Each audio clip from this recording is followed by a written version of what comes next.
Human civilization progresses and maintains itself when we respect people who have earned respect.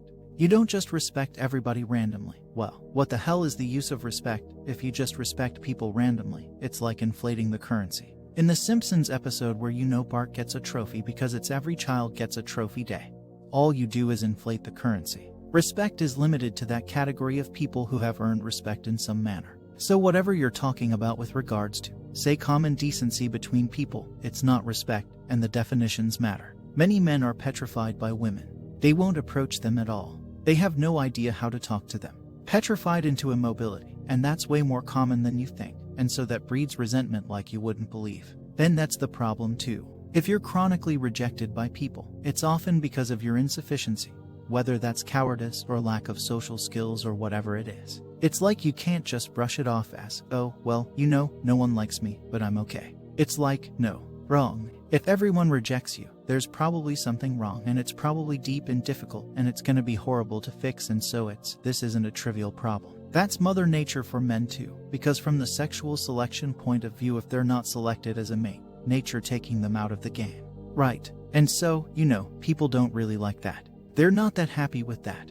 But getting all whiny about it and then getting violent is that's not very helpful. Although it's very common. If you've got some things to say that you haven't been willing to say or don't know how to say, right?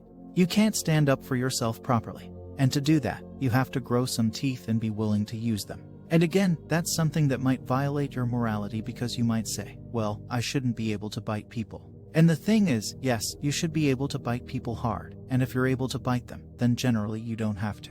It isn't obvious that people treat themselves better than they treat other people. I don't think that's obvious at all. But maybe you could start with yourself and think, okay, I'm going to take care of myself as if I have value. What would that look like? And then I will work to extend that courtesy to everyone else. The other thing I would say is you have to bargain from a position of authority, not power. But you don't have authority unless you know what you're talking about. And unless you can say no. And you can't say no unless you've set yourself up with alternatives. Now, to speak what you might regard as the truth, you have to let go of it. You have to think, all right, I'm going to say what I think is stupid as I am biased as I am ignorant as I am. I'm going to state what I think as clearly as I can, and I'm going to live with the consequences no matter what they are. Now, the reason you think that that's an element of faith, the idea is that nothing brings a better world into being than the stated.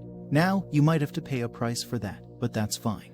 You're gonna pay a price for every bloody thing you do and everything you don't do. You don't get to choose to not pay a price. You get to choose which poison you're going to take. That's it. So if you're going to stand up for something, stand up for your truth, it'll shape you.